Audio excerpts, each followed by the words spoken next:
Bonsoir, madame, mademoiselle, ce monsieur. Bonsoir, cher peuple africain, cher peuple sahélien et cher peuple malien. Vous avez en face de vous le camarade Amara Silla, communément appelé le juriste chercheur.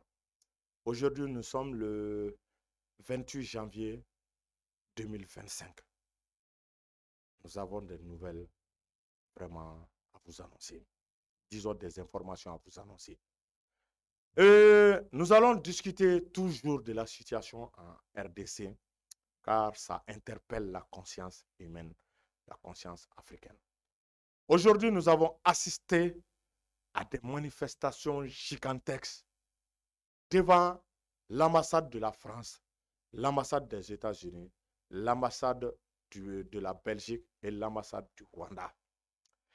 La population congolaise est sortie pour manifester son mécontentement, pour témoigner, pour montrer aux yeux du monde l'inertie totale de la France, des États-Unis, des grandes nations devant la barbarie qui sévit actuellement en RDC, notamment dans les localités du Nord Kivu, dans la localité de Goma. Aux dernières nouvelles, nous avons appris que les combats ont repris avec une rare intensité. Ça crépite à l'arme lourde, aux véhicules blindés, aux bombardements aériens de tous les côtés. La voyante armée congolaise est en train vraiment de se battre avec courage et détermination malgré le peu de moyens dont elle dispose. Face à l'agression du M23 soutenu par le Rwanda et d'autres puissances étrangères. Vous savez, c'est la France et le Rwanda, en complicité avec les États-Unis, qui se sont alliés pour déstabiliser le Congo, en vue de piller les richesses. Actuellement, la rébellion du Congo n'est qu'une rébellion pour s'accaparer des biens du Congo, des richesses. Créer un climat d'instabilité et de peur pour permettre à ces puissances de piller les ressources, le sous-sol congolais. C'est ce que la population a compris. Raison pour laquelle elle est sortie pour manifester devant l'ambassade de France.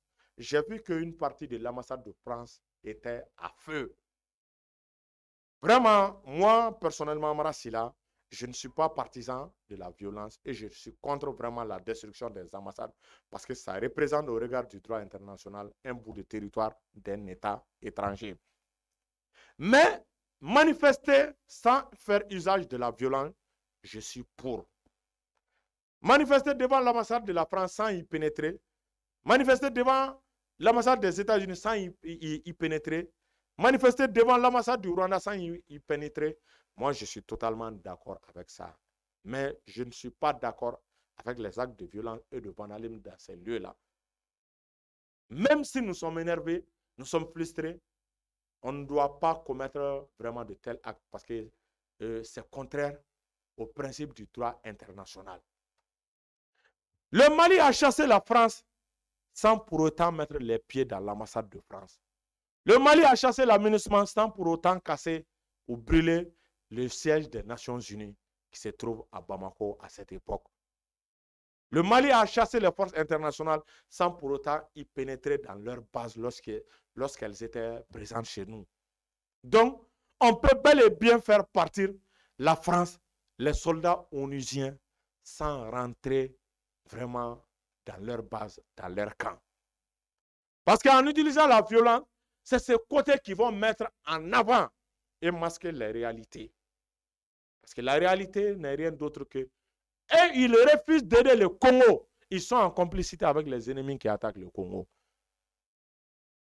Mais je ne comprends pas le président Tshisekedi. Lui, il est encore rattaché à la France. Lui, il pense, il espère toujours qu'un soutien de la France va lui venir en aide, alors que tel ne sera jamais le cas.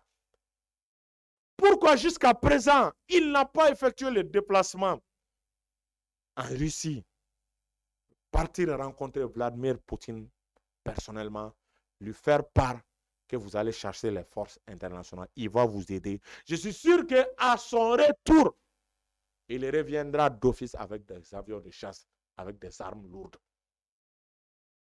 Tshisekedi devrait encore faire un déplacement sur la Turquie, rencontrer le plus vite possible le président Erdogan pour l'acquisition des drones TBD Bayaktar et des drones Akensi.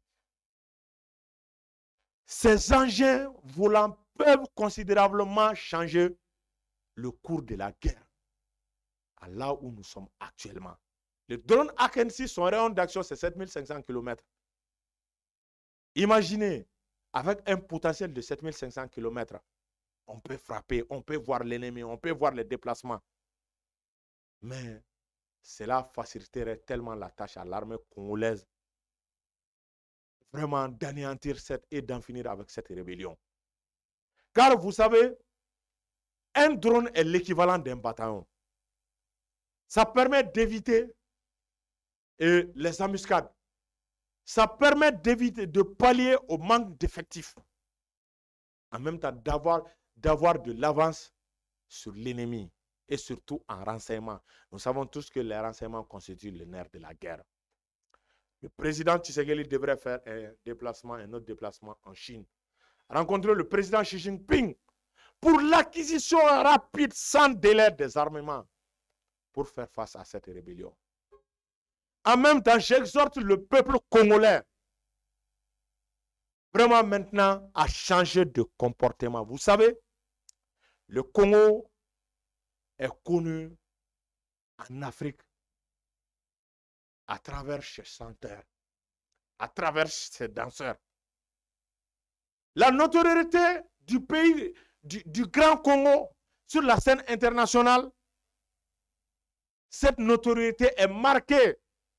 Imaginez, je ne dirais pas l'amusement, mais par les chanteurs, par les stars, et non par la science et par la culture, et non par l'acquisition de la technologie. Il est temps que le peuple congolais arrête maintenant de danser, de chanter. L'heure doit être à la mobilisation générale au Congo. Que les gens se fassent enrôler dans l'armée ou bien sur la base du volontariat. Il faut une véritable révolution psychologique et idéologique au Congo.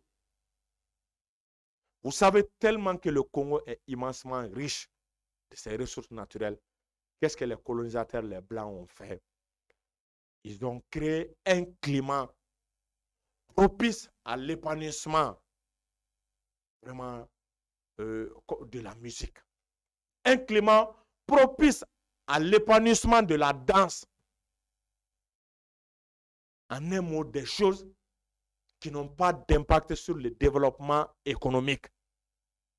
Donc, ils ont créé ce climat dans le but de leur faire oublier que le pays est immensement riche en ressources naturelles.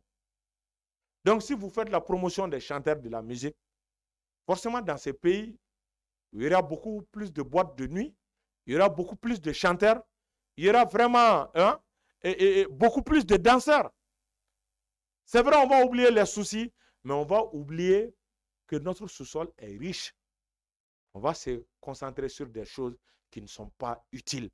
Il faudrait qu'on change de doctrine au Congo, que cette mentalité s'arrête. Maintenant, qu'on puisse valoriser le Congo à travers ses potentialités en ressources naturelles, à travers ses élèves dans le domaine de la science et de la technologie, à travers son armée, à travers la création d'usines.